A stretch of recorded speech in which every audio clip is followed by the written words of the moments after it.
The Wendigo Woods. November 2, 2008. The name's Patricia Dawson, but everyone calls me Pat. I'm a wildlife biologist, or at least I was. These days I work a desk job for the Environmental Protection Agency, pushing papers and attending meetings. It's boring as hell, but it's safe. And after what happened in Manitoba, safe is all I care about. I was 32 when I took the research assignment. A joint Canadian-American study on wolf populations in the boreal forests of northern Manitoba. The project was a dream come true, 6 weeks in the wilderness, tracking and documenting wolf packs, studying their hunting patterns and social structures. My partner was a French-Canadian tracker named Jean-Pierre Rousseau. JP, as he insisted everyone call him, was in his 50s, weathered and lean, with the kind of easy confidence that comes from spending more time in the wilderness than in civilization. He spoke 3 languages, knew the forest like his own backyard, and could track anything that left prints. We flew into Thompson, Manitoba in late October, then took a bush plane north to our base camp. The pilot, a taciturn Cree man named William, dropped us at a lakeside clearing about 80 miles from the nearest settlement. Radio check every 3 days, William said as he unloaded our supplies. Miss 2 checks, I come looking. Weather's turning, so don't be stupid out there. JP laughed, clapping the pilot on the shoulder. William, my friend, I've been surviving northern winters since before you were born. We'll be fine. William didn't return the smile.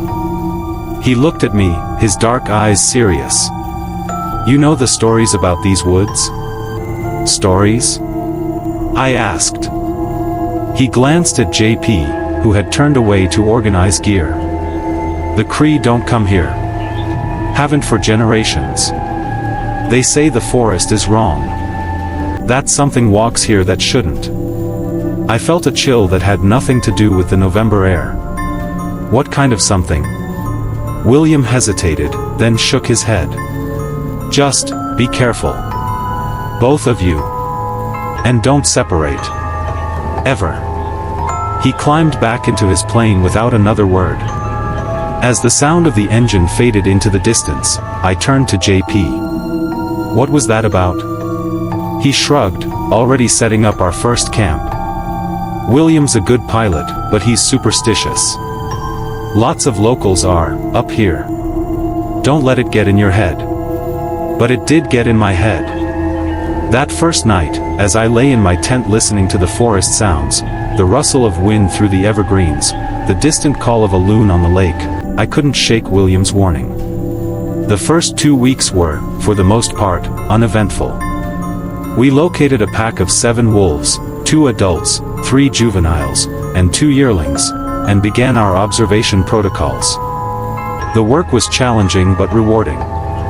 The wolves were magnificent, their gray coats thick with winter undercoat, their movements through the forest fluid and purposeful. JP was a master tracker. He could read the forest like a book, interpreting every broken twig, every scraped bark, every scent on the wind. We worked well together, me with my scientific knowledge and equipment, him with his decades of practical experience. But I started noticing things. Small things that didn't quite add up. We'd find tracks that looked like wolf prints, but were slightly wrong, too large, or with the toes spread in an unnatural way. We'd hear howls at night that started like wolves but ended in sounds that made my hair stand on end, almost like human screaming. And there were the kill sites. Wolves are efficient predators, but messy eaters. Their kills tell a story, the chase, the takedown, the feeding. But some of the carcasses we found were different. Torn apart with a violence that seemed excessive, even for predators.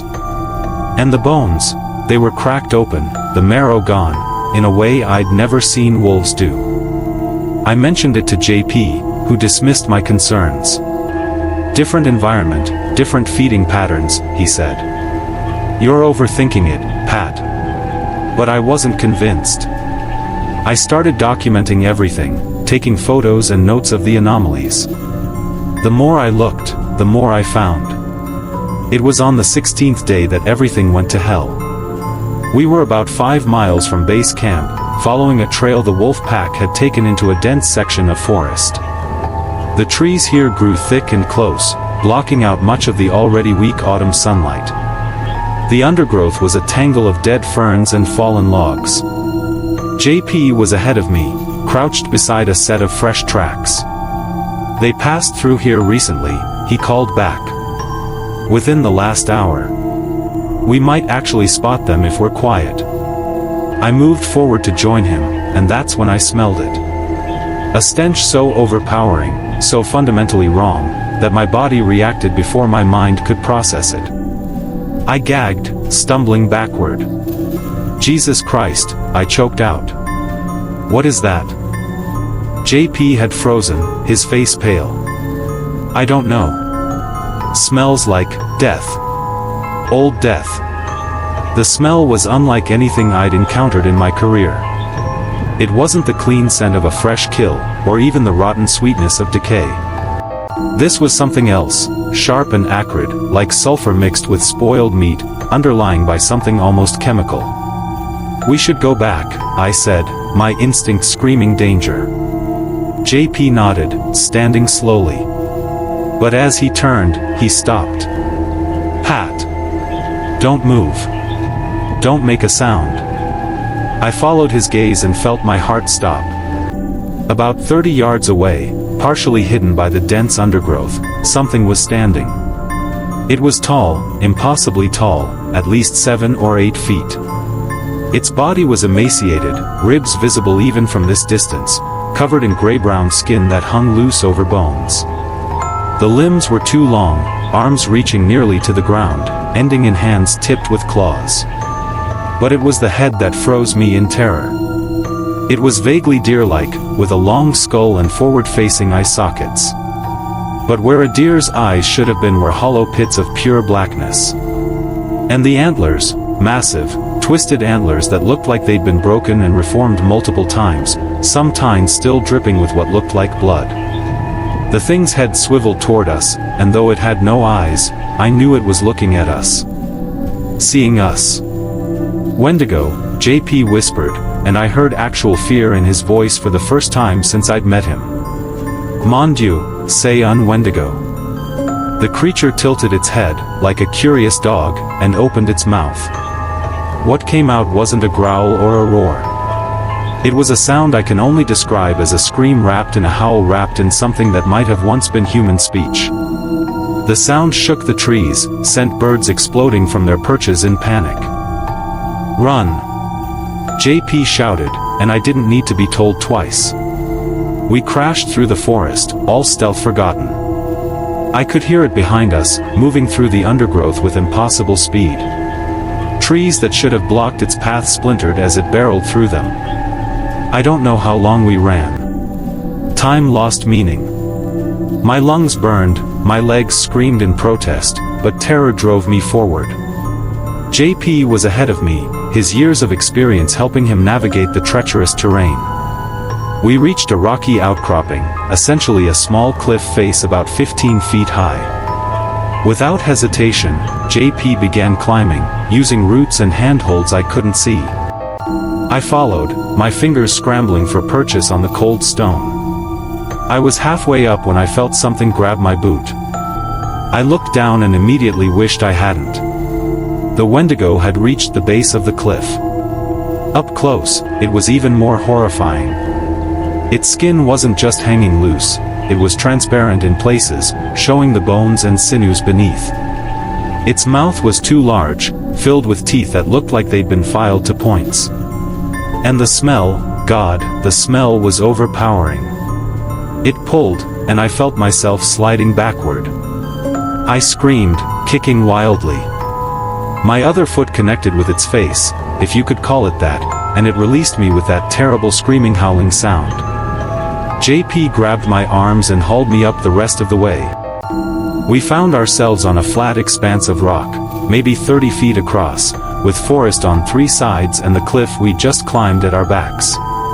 The Wendigo stood at the base, looking up at us. It didn't try to climb. Instead, it began circling, that eyeless head never leaving us. And it was speaking. Not words, exactly, but sounds that had cadence, rhythm, almost like a language. The sounds burrowed into my brain, making my head ache. "It can't climb," JP gasped, his breath coming in ragged bursts. "Rock formation, no handholds for something that size. We're safe here. For now." "For now?" I repeated. "What do you mean for now?" He didn't answer, just kept watching the creature below. It had stopped circling and now stood motionless, staring up at us. We spent the next hour on that rock, watching the Wendigo watch us. It didn't leave, didn't move, just stood there like a sentinel. The sun was sinking toward the horizon, and with the failing light, the temperature began to drop rapidly. "We can't stay here," I said. "We'll freeze to death before morning. And if we try to leave, that thing will tear us apart," JP countered. We were trapped. The radio was back at camp, 5 miles away through forest that now harbored a monster. Our only supplies were what we carried, a few energy bars, a water bottle, emergency gear. Not enough to survive a sub-zero night on exposed rock. As darkness fell, the Wendigo finally moved. But instead of leaving, it began to climb, not up the cliff toward us, but up a tree about 20 yards away. It moved like a spider, those impossibly long limbs finding holds that shouldn't exist. It reached a thick branch about level with our position and settled there, crouched, waiting. "Murd," JP whispered. "It's intelligent. It knows we can't stay here forever." We huddled together for warmth as the temperature plummeted. The Wendigo didn't move from its perch, but I could hear it. Throughout the night, it made sounds, sometimes that terrible screaming howl, other times almost like crying, occasionally something that sounded horrifyingly close to human laughter. Hypothermia set in around 2 a.m. I started shivering uncontrollably, my thoughts becoming fuzzy. JP wasn't much better. We both knew that if we stayed on that rock, we'd die. But the alternative was facing that thing. "We have to try," JP said, his words slurred with cold. "Dawn. When the sun rises, we run. Head for camp, get the flare gun, call William." I nodded, too cold to argue. The longest hours of my life were those before dawn. The Wendigo never moved, never stopped making those awful sounds. Several times, I hallucinated, thought I saw it cloning the cliff, thought I heard it speaking in human voices, calling our names. When the first gray light of dawn finally appeared, we made our move. We climbed down the cliff as quickly as our frozen limbs would allow. The Wendigo watched but didn't immediately chase. Maybe the dawn light hurt it, or maybe it was savoring our fear. We ran. Through the forest, following the path we'd taken the day before, our bodies pushed beyond exhaustion by pure survival instinct. I could hear it behind us, moving through the trees, sometimes close, sometimes distant, playing with us like a cat with mice. We were within sight of our camp when JP fell. He'd stepped wrong on a route and went down hard, his ankle twisting with a sickening crack. I skidded to a stop, turned back. "Go," he shouted.